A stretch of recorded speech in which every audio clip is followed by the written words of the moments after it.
Assalamualaikum warahmatullahi wabarakatuh. Berjumpa lagi dengan saya, Dimas Gentar Saketi.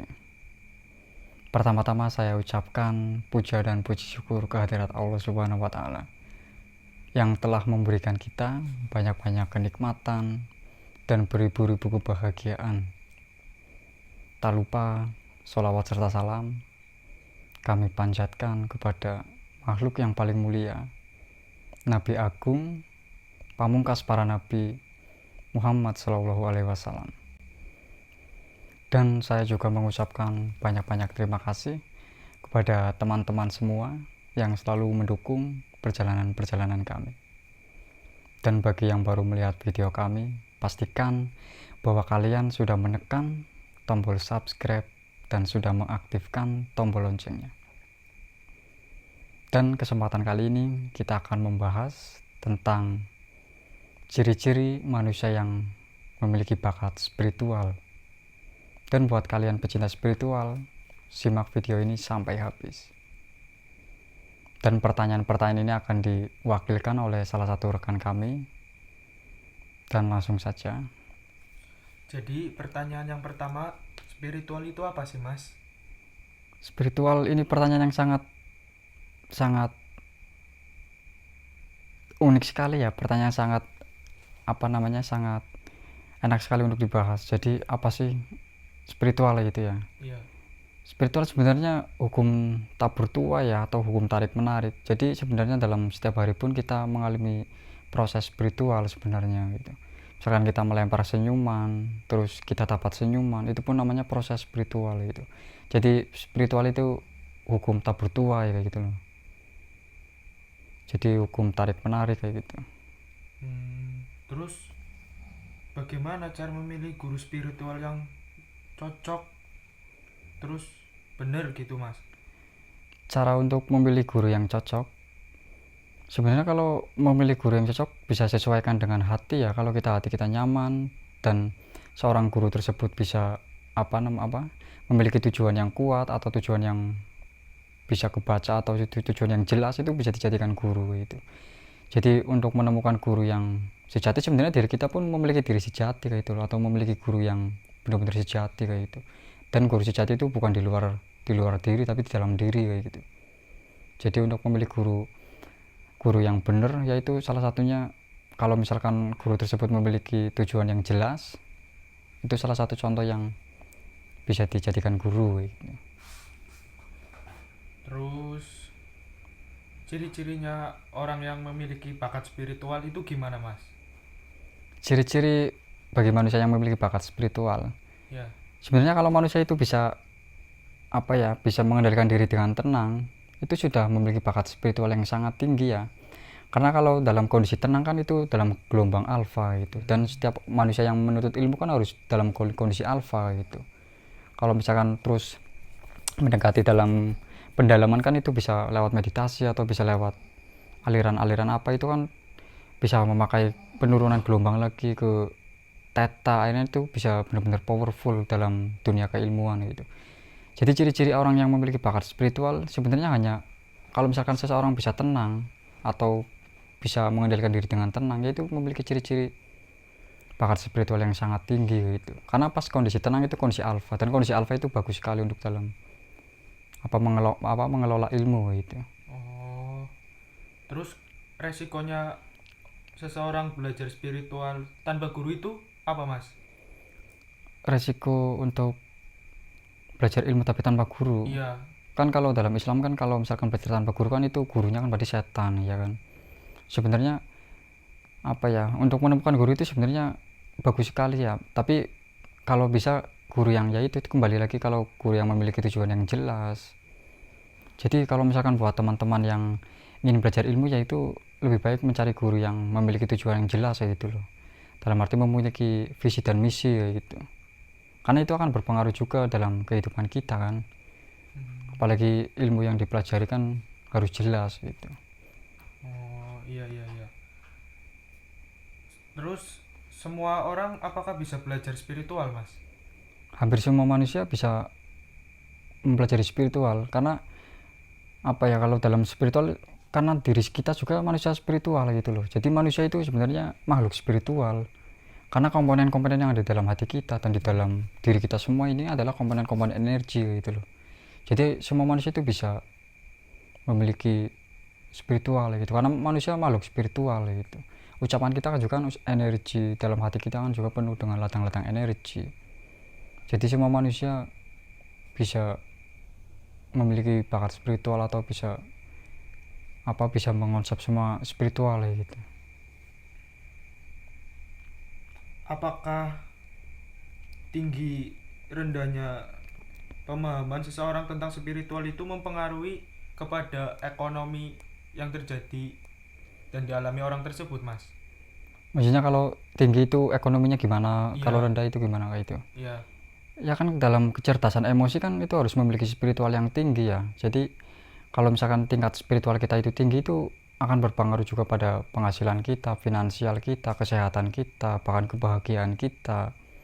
Jadi kalau misalkan spiritual kita tinggi, itu dalam hal ekonomi pun sangat berpengaruh kayak gitu. Dalam arti membaik kayak gitu. Kesehatan pun membaik, kebahagiaan pun membaik. Terus kita itu memiliki pikiran atau otak yang ringan gitu loh. Nah itu kalau tingkat spiritual kita udah tinggi gitu. Dan untuk menemukan tingkat spiritual yang tinggi kan memang kita harus bisa menurunkan ego kan. Harus bisa menurunkan ego, terus harus bisa mencoba membandingkan keilmuan-keilmuan ya kan. Terus harus bisa eksperimen-eksperimen untuk benar-benar bisa menjadi diri sendiri atau bisa benar-benar melihat diri kita sendiri ke dalam. Jadi seperti itu sangat berpengaruh sekali untuk ekonomi. Oh iya. Kaitannya antara spiritual dan agama itu apa ya, Mas? Kalau agama kan sebenarnya datang untuk membuat manusia lebih bersinergi ya. Iya. Jadi kalau spiritual hampir semua manusia memiliki, walaupun itu alirannya berbeda, agamanya berbeda, karena itu sama-sama manusia gitu loh. Terus Allah Subhanahu wa taala juga nggak pernah membeda-bedakan itu, karena dia tetap manusia gitu, memiliki otak neuron yang sama gitu, memiliki hati juga kan, memiliki organ tubuh yang sama. Jadi semua manusia sama gitu. Jadi dalam agama, sebenarnya agama teka itu datang untuk membuat kita semakin bersinergi gitu, agar kita bisa memberdayakan alam semesta atau yang dianugerahkan oleh Allah Subhanahu wa taala gitu. Jadi perbedaan antara spiritual dengan agama ya sangat beda gitu. Dan agamanya sebatas membuat manusia lebih bersinergi, sedangkan spiritual itu adalah prosesnya manusia gitu. Oh iya. Terus orang indigo itu ciri-cirinya gimana ya, Mas? Kalau orang yang memiliki bakat indigo itu bisa memang ada kepekaan di sejak lahir itu loh. Jadi sejak lahir itu sudah memiliki kepekaan, sudah bisa membaca alam, sudah bisa sudah bisa memiliki bakat yang di luar rata-rata gitu. Jadi dalam hal indigo pun, perbedaan antara indigo dan manusia yang mempelajari konsep keilmuan yang sama ya. Kalau indigo kan kepekaan yang sejak kita kecil gitu loh. Dan kalau misalkan kita udah dewasa itu bisa diolah juga, karena sama-sama memiliki komponen seperti tersebut gitu, memiliki kelenjar pineal atau memiliki cakra ajna yang ada di sini kan, di tengah-tengah alis gitu. Jadi dalam konsep indigo dan konsep pendewasaan yang sejenis pun tetap sama gitu. Cuma perbedaannya kan, kalau indigo kepekaan sejak dirinya masih kecil gitu kan. Jadi semakin bertumbuh dewasa itu semakin peka, semakin terbiasa. Kan orang kan bisa karena terbiasa gitu. Oh iya, terus cara merendahkan ego yang tinggi biar bisa rendah hati itu gimana ya, Mas? Caranya itu harus bisa menimbang keilmuan gitu loh. Kan kalau dalam pembahasan semakin naik ilmu kita kan semakin kosong ya kan. Jadi kalau semakin kosong itu kan berarti semakin tinggi ilmu kita, atau semakin merendah, atau semakin yang dimaksud merendah itu bukan merendah diri ya, tapi merendah hati kayak gitu loh. Bukan merendahkan diri tapi merendahkan hati kayak gitu. Hati dengan diri kan beda. Jadi untuk menurunkan ego ya itu harus bisa open date, membuka pikiran, membuka hati, harus berani menimbang kayak gitu loh. jangan hanya satu pemahaman terus kita sombong, hanya satu aliran kita sombong, hanya satu proses-proses satu tapi kita sudah sombong. Padahal dalam hal keilmuan pun semakin kita menyombongkan diri itu semakin kosong atau semakin kecil gitu loh nilainya, semakin jelas tingkat spiritualnya itu sangat rendah sekali. Terus kalau orang yang memiliki bakat dari kecil sama orang yang baru belajar atau orang dewasa yang baru belajar spiritual itu apakah ada perbedaan, Mas? Kan kalau dalam hal ilmu kan sebenarnya kalau misalkan ingin menuntut ilmu, kalau kecil sekalian gitu loh, kalau tua sekalian gitu. Karena kalau pas di tengah-tengah itu pas kondisi tengah-tengah itu kan pas lagi kondisi siapa tahu udah menikah, udah punya anak, kan akhirnya repot dalam hal ekonomi kayak gitu loh, sulit untuk membagi waktu kayak gitu. Jadi perbedaannya yaitu kalau misalkan belajar dari kecil itu kan semakin peka, semakin terbiasa, belief sistemnya akhirnya semakin percaya gitu loh, semakin meyakini, semakin mengimani kayak gitu. Dan lebih bagus saya kalau kayak gitu, akhirnya kita kan fokus trans atau kita benar-benar konsentrasi gitu. Jadi benar-benar bulat dalam meraih ilmu itu, benar-benar tekadnya itu bulat kayak gitu. Jadi suka dukanya itu benar-benar dia rasa gitu loh sejak kecil kan, proses dengan alam, proses benar-benar tahu gitu. Terus contoh tujuan spiritual itu apa, Mas? Kalau dalam konsep universal tujuan spiritual yaitu untuk merubah kehidupan, untuk benar-benar bisa menaikkan level kehidupan, atau intinya untuk merubah kebodohan kita menjadi sesuatu yang berbeda lah intinya. Kan dalam hal ilmu kan sebenarnya semakin tinggi ilmu kita itu harusnya semakin pintar gitu loh, bukan semakin bodoh gitu. Jadi kalau misalkan untuk mendalami ilmu spiritual, terus untuk apa tadi, untuk tujuan apa gimana? Tujuan berspiritual. Tujuan untuk spiritual itu untuk untuk merubah kehidupan kita yang tadinya bodoh akhirnya semakin waspada, semakin semakin bisa tahu atau tidak bisa dibodohi kayak gitu loh. Kan kalau dalam saya kan ada korban spiritual kan, jadi saya kan berusaha membenarkan gitu loh, siapa tahu ada yang korban spiritual. Karena kalau orang-orang yang memiliki korban spiritual itu pasti memiliki trauma kan, merasa dirinya itu tertipu, merasa dirinya itu terbodohi gitu. Tapi orang-orang seperti itu nggak sadar gitu loh, nggak sadar bahwa kita telah ditipu atau kita telah dibodohi gitu. Jadi tujuan untuk memiliki konsep spiritual yaitu untuk merubah kehidupan kita, karena ilmu kan sama dengan pintar. Dalam konsep pintar yaitu kalau misalkan kita pintar pun kita harus pintar mencari uang, mencari yang lebih bagus lagi, atau bisa mencari yang perfect lagi kayak gitu loh. Oh iya ya. Terus tentang konsep tabur tua itu secara dalam lagi penjelasannya itu gimana ya, Mas? Kalau dalam konsep tabur tuai itu kan hukum alam atau hukum kekalahan energi ya. Jadi konsep tabur tuai kan sebenarnya sudah diajarkan sejak berapa tahun lalu kayak gitu. Jadi ya itu, Allah Subhanahu wa taala kan mengikuti prasangka hamba-hambanya ya kan. Iya. Kalau misalkan prasangka kita baik, kita memperoleh kebaikan. Jika kita menabur kebaikan pun dapatnya kebaikan juga gitu. Jadi kalau misalkan konsep tabur tuai itu kan hukum kesesuaian juga gitu. Kita harus bisa menyesuaikan nih sama kehidupan kita gitu.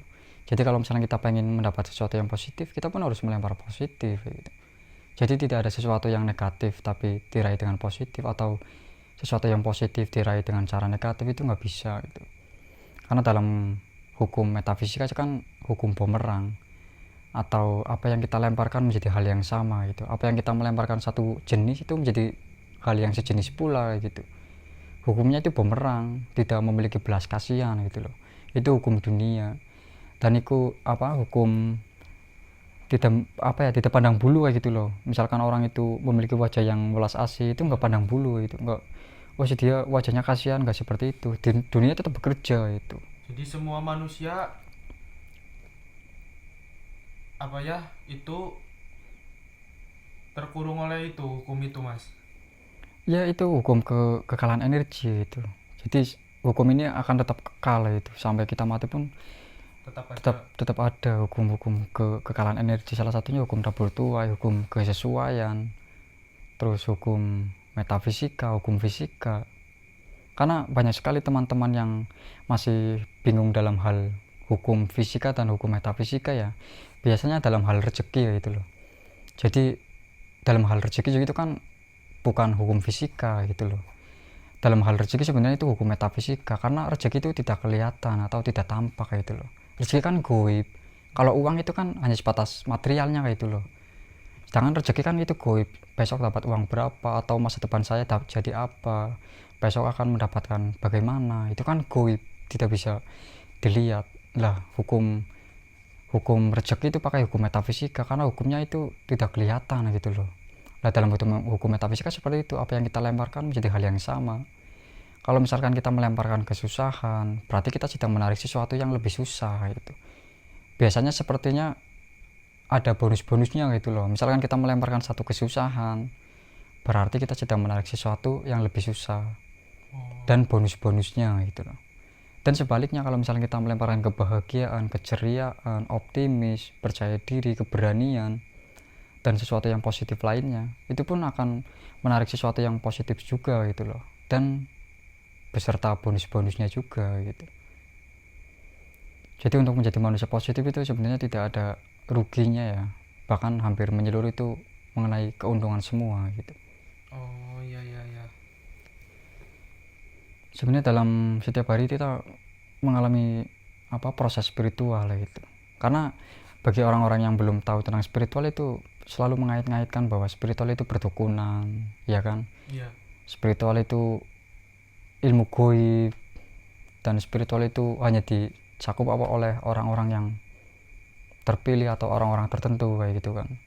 Karena di luar sana banyak yang menafsirkan seperti itu gitu. Tapi menurut hukum universal atau hukum menyeluruh, spiritual itu hampir manusia, semua manusia itu makhluk spiritual gitu. Karena Allah Subhanahu wa taala itu tidak pernah membeda-bedakan gitu. Allah Maha Adil, Allah Maha Teliti, dan semua manusia makhluk spiritual. Dan setiap hari kita mengalami proses-proses spiritual. Kita melemparkan dendam, suatu saat ada yang dendam dengan kita gitu loh. Itu proses spiritual. Kita melemparkan keceriaan, kita pun akan memperoleh keceriaan juga gitu loh. Itu namanya proses-proses spiritual. Kalau spiritual cinta itu gimana, Mas? Spiritual cinta pun sama, hukumnya memakai hukum metafisika gitu loh. Karena cinta juga kan tidak tampak gitu loh. Manusianya memang nampak secara material, tapi cintanya kan gak nampak ya kan. Iya. Hatinya pun gak nampak, secara naluri kan gak nampak, chemistry-nya kan gak nampak juga. Sama kalau misalkan dalam hukum cinta atau hukum asmara pun sama.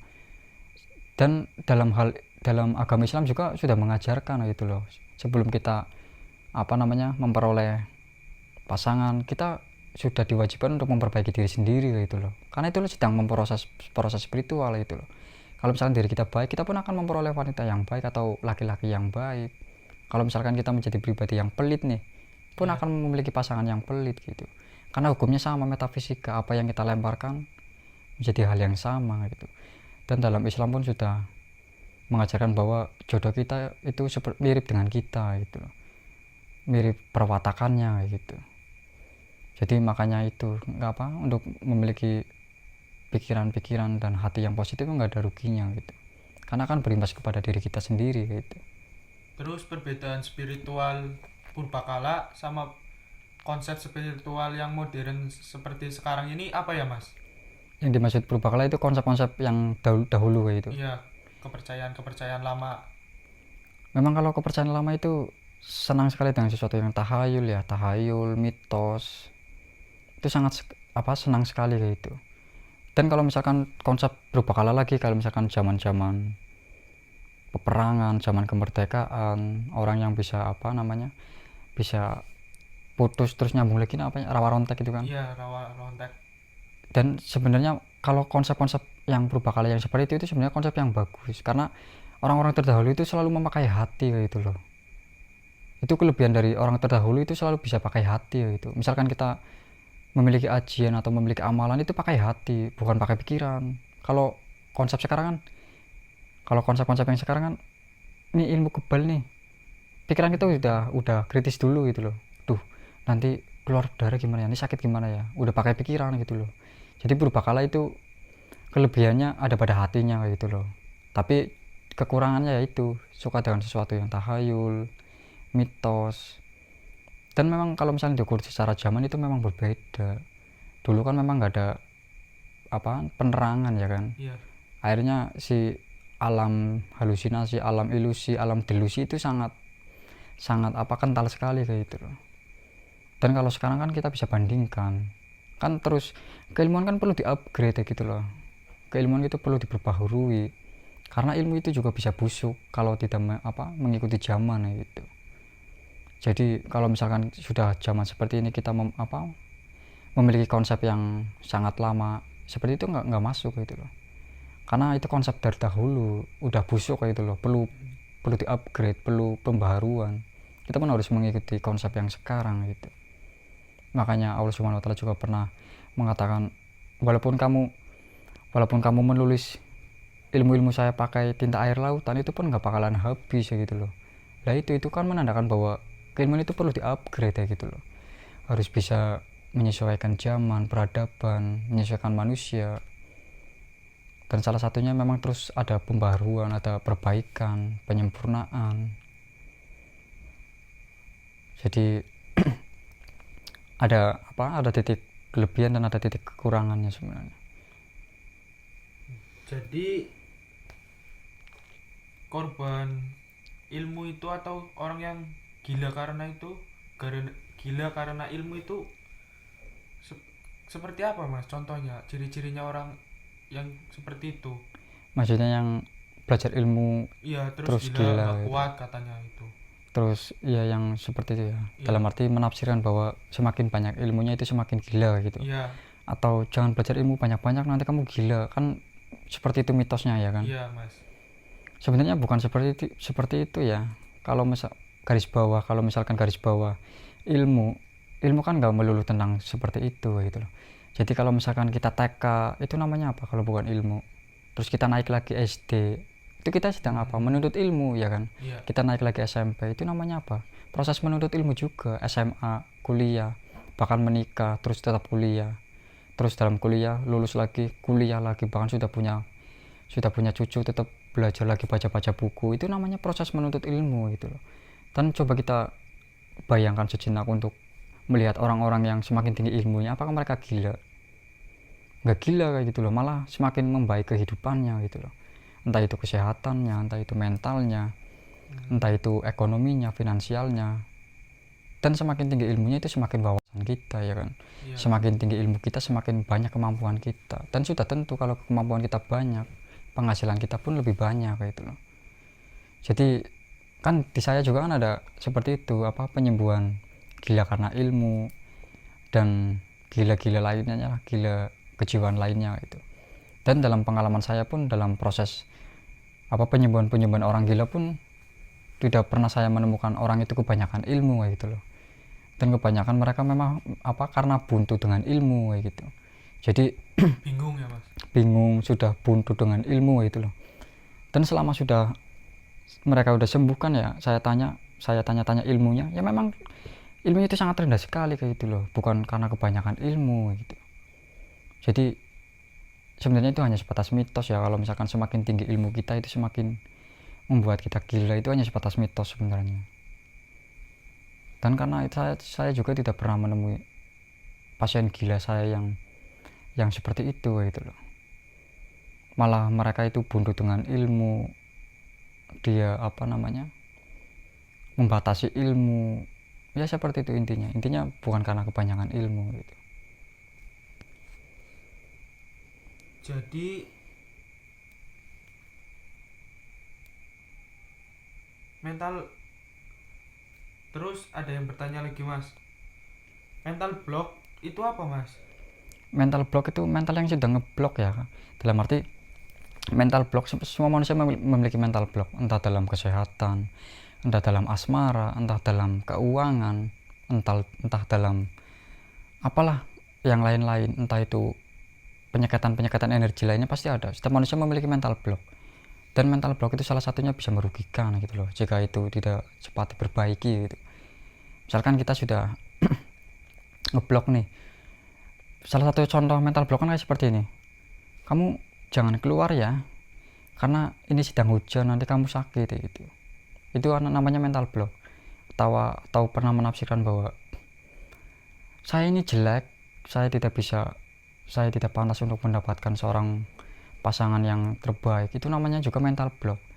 Atau kita membatasi diri kita sendiri gitu loh, mentalnya sudah ngeblok gitu loh, sudah terseket gitu loh, sudah dikotak sama diri kita sendiri. Oh iya. Padahal kan manusia kan unlimited self power, atau kekuatan diri itu tiada batas gitu loh. Kekuatan diri kita itu atau kekuatan manusia itu tiada batas gitu loh, tapi malah dibatasi ya kan. Iya. Sudah mengutuk diri kita bahwa kita tidak layak, tidak mampu, bahkan mengutuk bahwa kita jelek, kita hitam, kita gendut, dan kita tidak layak mendapatkan yang itu, yang ini, yang ana. Jadi itu yang namanya mental block, kita yang membuat sendiri gitu loh. Jadi mental block ada di setiap Individu, di setiap manusia memiliki mental block, dan memang perlu perombakan gitu loh, perlu ternetralisir. Karena mental block itu akan tidak setiap manusia kan memiliki data ya kan, data negatif maupun positif gitu loh.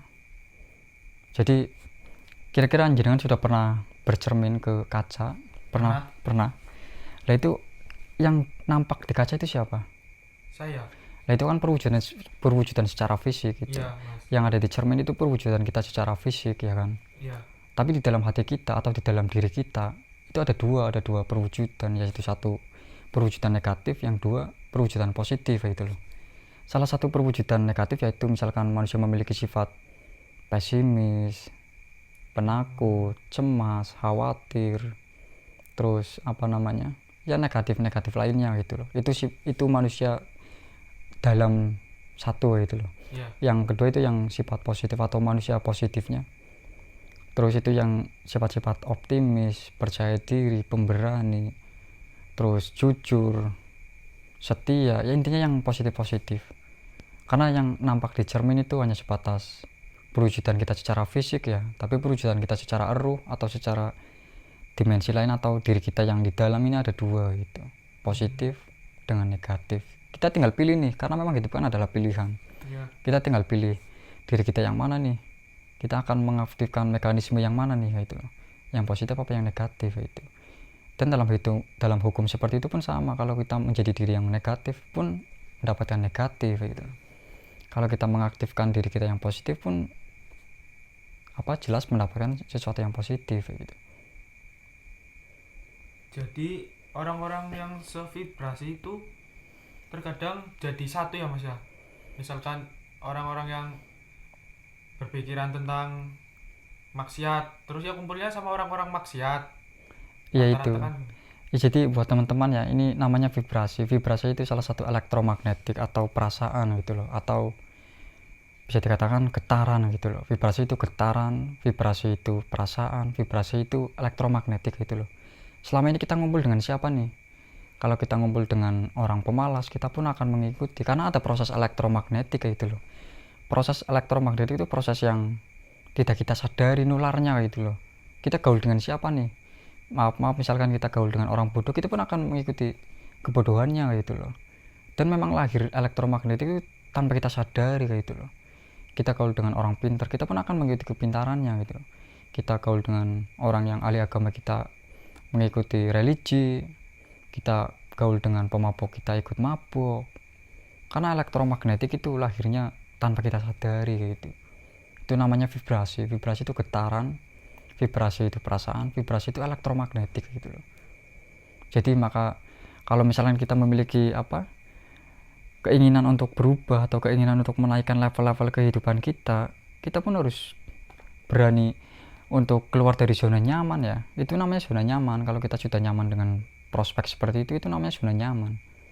Jadi kita harus berani keluar dari zona nyaman gitu loh.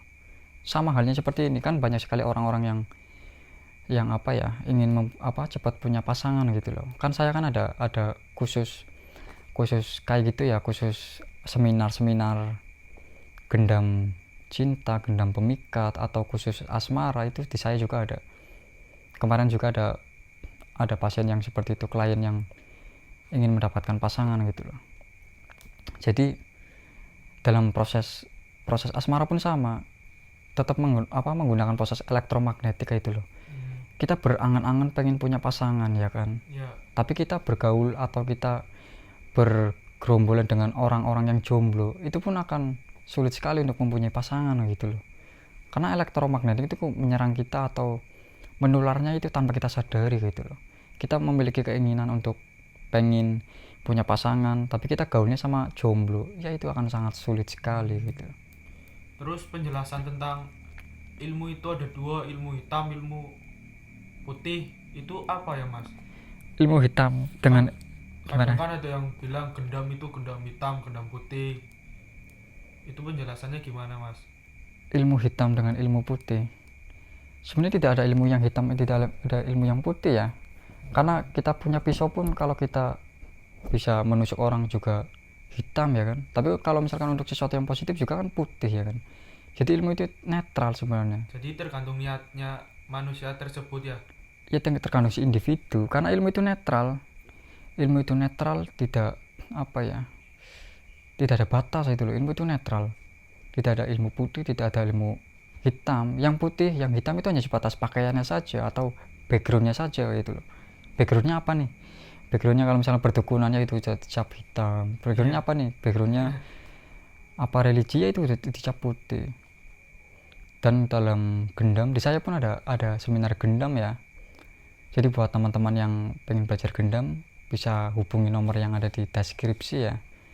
Jadi dalam gendam itu banyak orang mengatakan bahwa gendam itu ilmu hitam atau ilmu sihir atau ilmu yang haram.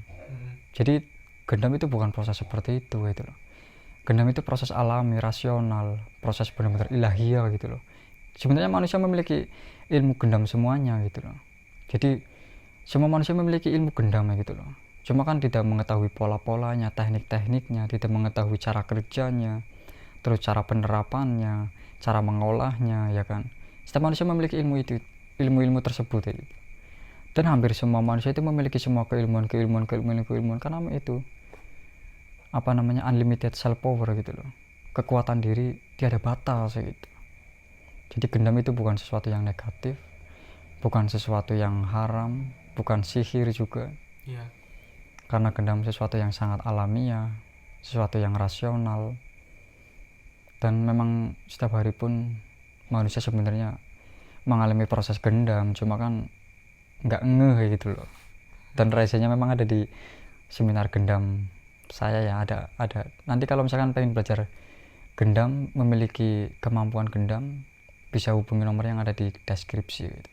Dalam konsep gendam itu ada gendam negosiasi, biasanya untuk para makelar ya, makelar, sales, terus gendam bisnis itu bisa untuk orang-orang yang memiliki bisnis, memiliki perusahaan, memiliki anak buah, intinya tentang bisnis. Terus gendam cinta, gendam pemikat cinta itu khusus untuk pasangan, entah itu untuk orang tua, untuk anak, untuk intinya untuk mempengaruhi orang dengan cinta gitu loh. Cinta kan gak melulu tentang pasangan, tapi tentang pertemanan juga itu bisa proses seperti itu. Terus selain gendam cinta ada gendam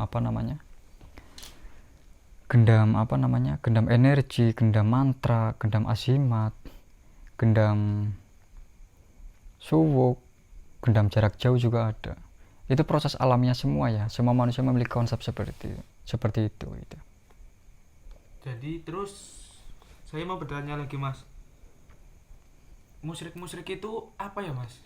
Musyrik itu sesuatu yang selain Tuhan ya. Jadi kalau kita benar-benar mengagungkan atau benar-benar mengakui kekuatannya itu tanpa Tuhan, itu memang sudah dikatakan musyrik itu. Dalam arti sulit saya menjelaskan di sini. Jadi intinya kalau orang yang memiliki kesadaran yang sudah tinggi atau tingkat spiritual yang tinggi, itu akan benar-benar mengetahui gitu loh, mengetahui keagungan Allah Subhanahu wa taala, benar-benar bisa tahu semua ilmu-ilmu Allah Subhanahu wa taala gitu loh. Oh iya. Karena banyak orang-orang yang belum tahu itu loh, sudah penampilannya religi, maaf ya saya bukan menyinggung, tapi banyak yang seperti ini, orang penampilannya religi tapi malah menggunakan benda mati sebagai kekuatan ilmunya, padahal kalau dipikir-pikir benda mati tersebut buatan manusia, ya kan, manusia bisa apa, ya kan. Iya. Kalau misalnya dibandingkan dengan kekuatan yang diciptakan oleh Allah Subhanahu wa taala, ya jelas lebih sakti ciptaan Allah Subhanahu wa taala, ya kan. Ya salah satunya manusia gitu loh. Jadi tanpa kita harus mengaktifkan belief system kita ke benda mati yang tidak ada nilainya atau benda-benda yang ya bisa dikatakan musyrik tadi, mending kita percaya diri gitu loh, percaya kepada diri sendiri, percaya kepada potensi diri sendiri, percaya bahwa kita kreatif, percaya bahwa kita bisa, kita mampu, kita layak. Itu namanya proses kita percaya dengan Tuhan gitu loh, proses kita dengan Allah Subhanahu wa taala gitu. Jadi memang kalau kita sudah memiliki kesadaran yang benar-benar tinggi atau tingkat spiritual yang tinggi, itu akan sangat tahu kebesaran Allah gitu. Karena kalau tanpa kesadaran yang tinggi itu akan sangat mengabaikan gitu, sangat mengabaikan keagungan Allah Subhanahu wa taala gitu. Tapi kalau sudah tahu kebenaran keagungan itu sangat yaitu ilmu kan memang untuk mengetahui kebodohan kita gitu loh. Jadi akhirnya kebodohan kita semakin terdeteksi kayak gitu. Jadi semakin tahu bahwa benar memang Allah Subhanahu itu Maha Pengasih, Maha Penyayang, Maha benar-benar agung, mulia, teliti. Dan semua itu kita memiliki God spot tersebut gitu di dalam hati kita gitu. Jadi sifat-sifat Allah itu yang 99 yang di Asmaul Husna itu ada di dalam God spot kita, di dalam hati kita gitu loh. Jadi setiap manusia kan memiliki tingkat kecerdasan yang berbeda gitu. Kecerdasan IQ, EQ, SQ, ESQ itu. Iya. Kita memiliki kecerdasan emosi yang mana nih? Kita memiliki kecerdasan spiritual yang mana nih? Itu bebas pilih kayak gitu loh. Dan semakin tinggi spiritual kita, yaitu semakin tahu keagungan Allah gitu loh. Karena manusia itu penuh dengan keajaiban. Karena manusia kan memiliki free will atau kehendak bebas.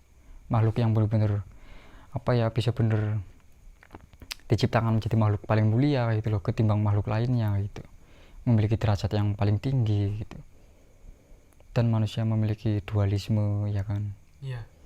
Nah itu kenapa sudah dijadikan beda dan sudah ditinggikan oleh Allah, kenapa kita selalu menganggap bahwa diri kita tidak layak. Kan sesuatu yang memalukan sekali, ya kan. Iya. Padahal Tuhan sendiri atau Allah Subhanahu wa taala sudah mengatakan sendiri bahwa saya tinggikan derajat kamu berbeda dengan makhluk-makhluk lainnya itu loh. Lalu kita menafsirkan bahwa kita tidak layak, kan sangat memalukan itu loh. Karena kekuatan diri kita ini memang tanpa batas. Jadi di dalam hati kita memang ada God spot. Dan kalau misalkan kita bicara menyeluruh ke dalam hati kita atau dalam diri kita ke dalam, ya kita masuk ke dalam, kita masuk itu kita akan melihat jagat raya, atau kita akan melihat semesta yang ada di dalam diri kita gitu loh. Termasuk cakra, ya kan, aura, nadi, lain-lainnya banyak sekali God spot, banyak. Jadi semua itu sudah ada di dalam diri kita gitu loh. Jadi untuk benar-benar mengonsep spiritual yang paling bagus itu memang mengaktifkan kemampuan kita yang sudah ada di dalam gitu loh. Bukan yang ada di luar dimasukkan, tapi yang ada di dalam itu dikeluarkan gitu. Terus pertanyaan terakhir, untuk korban yang tadi Mas katakan korban spiritual itu penyembuhannya kira-kira berapa lama, Mas? Itu tergantung keniatan si individu ya. Jadi korban spiritual kan banyak sekali kembangan-kembangan yang korbannya itu nggak melulu tentang ini, nggak melulu itu sangat kembangannya, ranting-ranting itu banyak. Intinya kalau misalkan si korban tersebut pengen benar-benar berubah atau pengen benar-benar berbeda atau benar-benar insaf lah, itu sangat cepat gitu loh. Lah itu kuncinya untuk benar-benar mencapai ritme kecepatan tersebut itu harus menurunkan ego gitu loh, harus menurunkan ego dan harus membuka pikiran kita ini harus dibuka, hati kita harus dibuka, dibandingkan gitu loh. Ya, terima kasih Mas atas wedarannya untuk malam ini.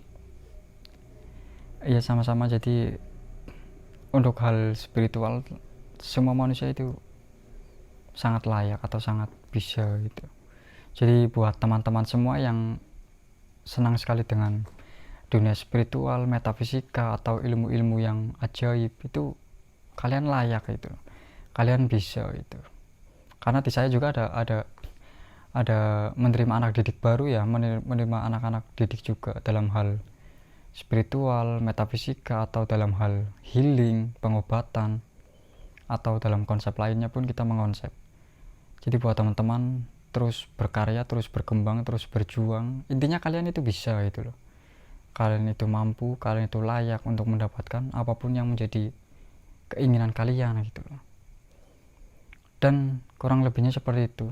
Saya mohon maaf apabila saya memiliki kesalahan-kesalahan yang tanpa saya ucapkan gitu loh. Dan saya mengucapkan banyak-banyak terima kasih buat teman-teman semua yang sudah menyaksikan video ini sampai selesai. Jadi buat teman-teman yang ingin bertanya, itu bisa mencurahkan melalui kolom komentar ya. Jadi akan saya jawab menurut sudut pandang universal atau menurut pengalaman-pengalaman yang sudah saya lalui gitu. Intinya jangan pernah bosan untuk bertanya ataupun memberi nasihat kepada diri saya. Karena saya pun manusia biasa yang tetap memiliki kesalahan yang tanpa saya sadari gitu loh. Dan kurang lebihnya seperti itu. Saya akhiri. Assalamualaikum warahmatullahi wabarakatuh.